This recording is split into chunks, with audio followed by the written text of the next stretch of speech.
వాళ్ళు ఎందుకు ఇంత రూల్ చేయగలిగారు? Because of cotton trade. Cotton trade ఇల్లు అంటే మొత్తము ఈ చోళా డైనాసిటీలో ఈ కాటన్ ట్రేడ్ వల్ల వీళ్ళు ఎక్స్పోర్ట్స్ పెరిగినాయి. ఈ ఎక్స్పోర్ట్స్ పెరగడం వల్ల వేరే కంట్రీస్ కాంటాక్ట్స్ పెరిగాయి వీళ్ళకి. ఈ కాంటాక్ట్స్ పెరగడం వల్ల సింపుల్, ఏ కంట్రీ వీక్ ఉందో ఆ కంట్రీ అటాక్ చేయడం స్టార్ట్ చేశారు వీళ్ళు. That was the great of Cholas. And right, Chola Capitals మీకు చెప్పాను కదా, ఒకటేంటి తాంజోర్ ఆర్ తంజావూరు, ఇంకోటి ఏమొస్తుంది గంగైకొండ చోళపురం ఆర్ చోళపట్టణం. గంగైకొండ చోళపురం ఆర్ చోళపట్టణం. ఈ రెండు క్యాపిటల్స్ ఇల్లు ఉండే టైంలో.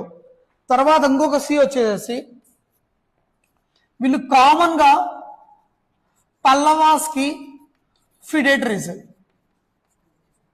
ఎప్పుడు ఇనీషియల్ గా ఇంపీరియల్ చోలాస్ అనే వాళ్ళు పల్లవాస్ కి ఫిడేటరీస్ ఫస్ట్ ఇనీషియల్ గా ఇంపీరియల్ చోలాస్. తర్వాత మళ్ళీ మారారు వీళ్ళ, తర్వాత రైజ్ అయిపోయారు. ఇప్పుడు మనం తీసుకోవాల్సింది రూలర్స్ పెట్టుకోవచ్చా?